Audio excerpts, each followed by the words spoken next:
Hello, everyone.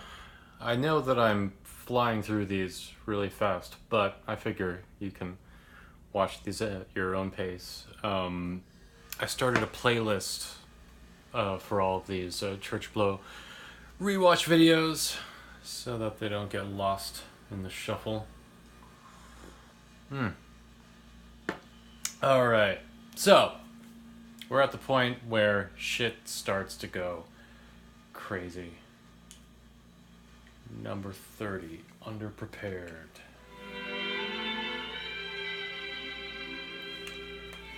I remember this one fondly.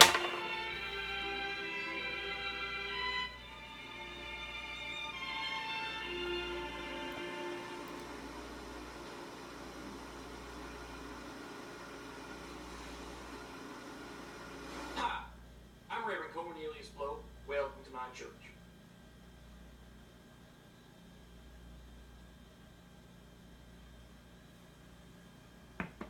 You're gonna have to forgive me if I seem a little underprepared. See, ordinarily I have a pretty good idea what I'm gonna sermonize about. I usually jot down some notes or something, but I've been awfully busy these last couple days. But bear with me. I'm a brilliant man. This ain't exactly hard. I'm sure I'll think of something.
Oh yes, I turn into a monkey.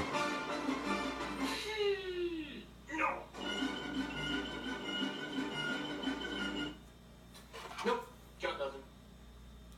Now, as I recall, Ishmael wrote this as a challenge to me. That whole, after I stopped talking, he said, "All right, the rest is up to you. Just come up with something visual," and that's what I came up with. A lot of mime. God, what was that comic I'm reading? I can't remember its name. It was that duck, because there was Danger Mouse, and then there was that adjacent series put up by the same company of the vampire duck. Count Duckula? That would make sense. Duckula. The joy of cooking, God. And I just happen to have all those holy books on hand. That was my copy of the Bible that my grandfather gave me on my first communion. Yeah. How about that? Anything else? It's one thing that I've realized watching these back, something I didn't understand at the time is when people are drawn to something that they like to watch on a regular basis, it becomes like this comforting thing. And there's some people who got really upset, like if I just changed the music, which I only did towards the very end when things were starting to fall apart. So there was a reason for it. But even just like, I like to switch up the visuals, have him in different locations and stuff. But then I find myself, it's like when I'm back, like, oh, we're back in the, with the painting, and it's like, it's the normal background. I actually find myself being relieved in a weird way. It's weird, like, I didn't get it at the time, why it upsets people when you switch things up, and is like watching it back, it's like, considering the fact this is the closest I ever had to like a steady thing until I started making these. So, yeah, interesting insight that I now have 11 years later. All right, on to number 31, On Love.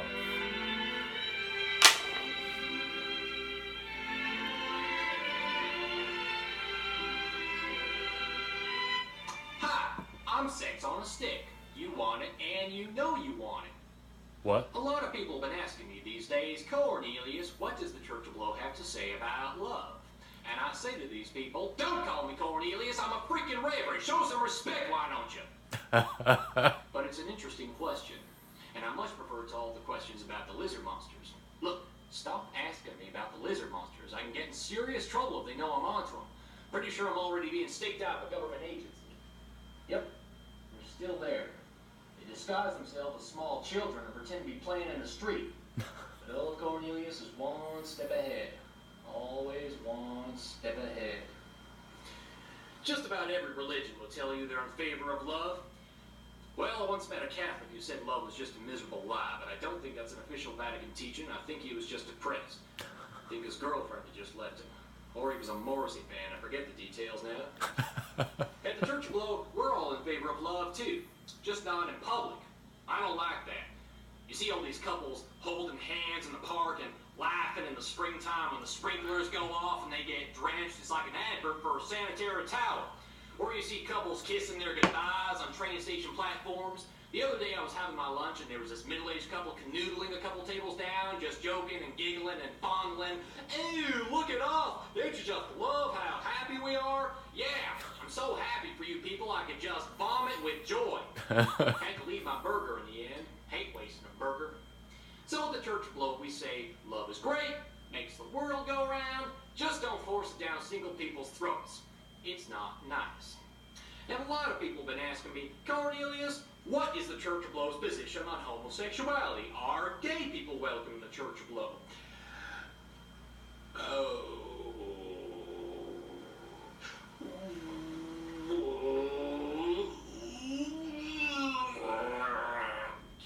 I don't like anchovies. So I don't like anchovies. You bring a pizza near me with some anchovies and you're much more likely to end up wearing it than I am eating it. But you know, it never once occurred to me to stop other folk from enjoying their anchovies. I never once stood outside someone's house with a play card that said, anchovy lovers burn in hell.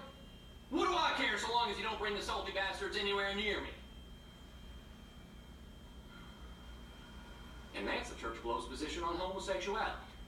Same as any other kind of love. Just not while I'm eating my lunch.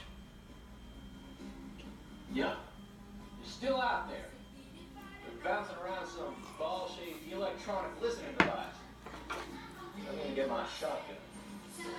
Saclé Chardonnay, Saclé Chardonnay. I don't know why I stuck France Gall in there. Yes, Reverend Blow being forced to make a point, or yeah, take a stand on something. I was gonna save this for the Lauren episode, but a subtext that I wouldn't expect anyone to pick up on, because we really didn't nail it, and this wasn't the way it was written. But this is officially this is official. Lauren is gay. Cornelius doesn't know it. She refers to her boyfriend, Stevie is a woman. But I'll go into that more when we get to the Lauren episode. But that is I don't know if anyone ever picked up on that. I don't know if it's possible to pick up on it. That's more something we discussed than something that actually came across, I think. But it is official. Lauren is gay.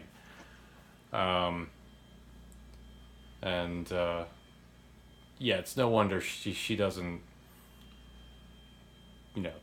doesn't want to tell Cornelius, isn't comfortable letting him know. It's bad enough he's like always at our house. But Anyway, on to the next episode, and this is the first time where because up until now, these look horrible, because I used to export these using the CD-ROM setting. The fuck? Back then, people accepted crap. The reason for that is, well, I mean, in most cases, that's the only copies that I still have. I don't have any decent copies of most of these, but this is the first one of all these that I actually saved. So that's why episode 32 looks much better, and it looks better than what I originally uploaded on the official channel. This is why I wanted to create this special playlist. So from 32 onward, select episodes look a lot better. And here we go. Gravitas.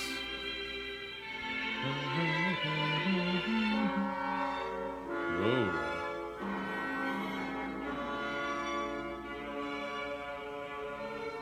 Good evening and welcome to Gravitas with me, Bezlov Botkin. I'm delighted to say for this edition we are joined by three of the founders of the great religions.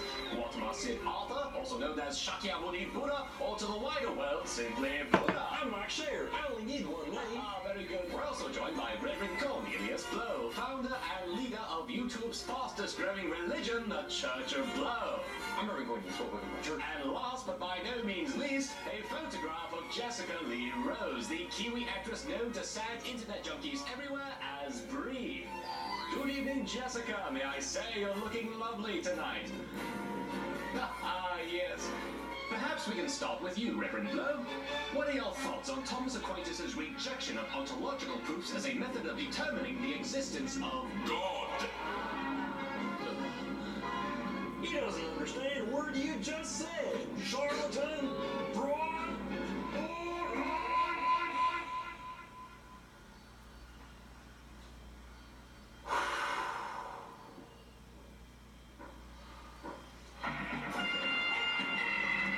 Kill you, you bastard!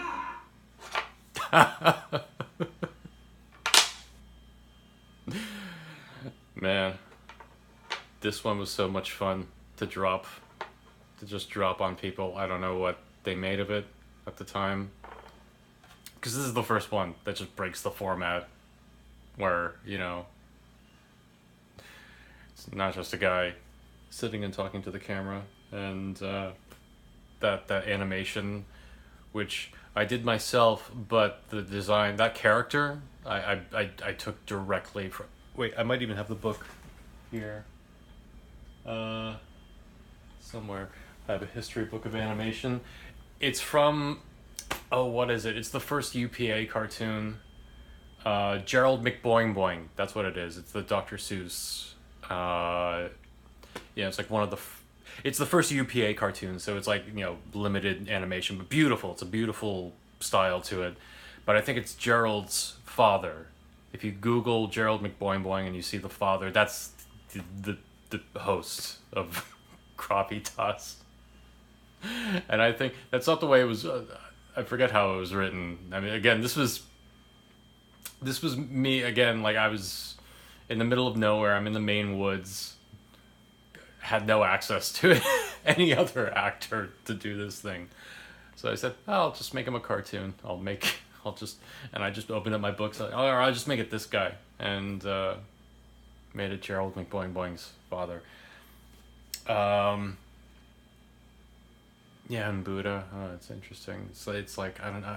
It's weird. It's a talk show, but it's also a game show. It's a weird mashup. But that was so much fun. I don't remember the reaction, like, and that ending. That's something that we still do. It's just like just everything goes weird. Just like every video. If you look at all the recent videos I've done on my main channel, they all kind of like it's weirdness building on top of weirdness, and where's it all going? Stay tuned. Okay. Next one, End of Days.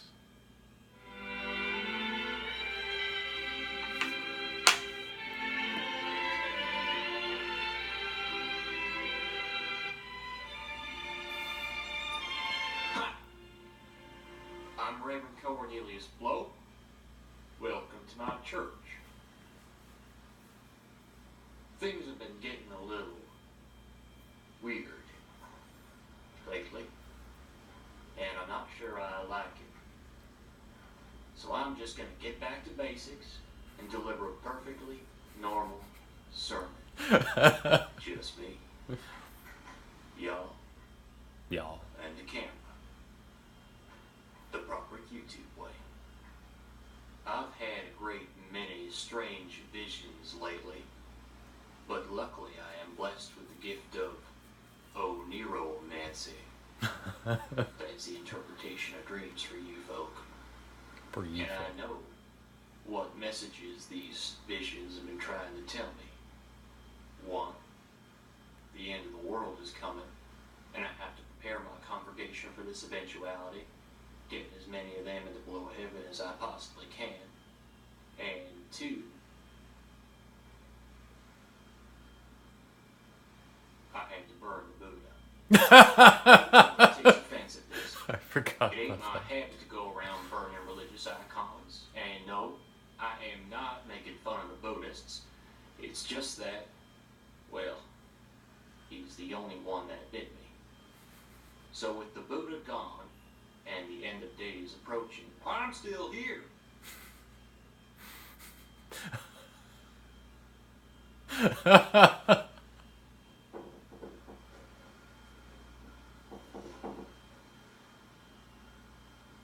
It's one of the rules of the Church of Blow that if your finger develops a personality of its own and starts talking to you, you just ignore it and hope it goes away. You just get back to whatever you were doing. So it is my duty to report to you, the followers of the Church of Blow, that the end of the world is nigh. This will be a difficult period in the history of humankind. The moment when the lizard monsters, yes, them, reveal themselves openly to us and accelerate their plans for a new world order, global government, and human enslavement in, I don't know, some kind of labor camps, I suppose. Now, don't think that just because you're a member of the Church Blow that you are immune to this kind of evil. It's going to take a lot more than praying and watching YouTube videos when the duty hits the fan. And, well, I'd like to tell you what that is, but at the moment my finger seems to be biting my button, so I'm going to have to cut this thing short. For the moment, what I can tell you is that I am in the process of purchasing a plot of land in Jefferson County where I intend to build a bunker big enough for all the members of the Church of Blow to hide. I'm also hoping to do a deal with a friend of my brother Leo to get us some cheap but high-quality firearms. They won't take us alive. Until next time, let's be careful out there. Ow, you critter! I like to look at that one.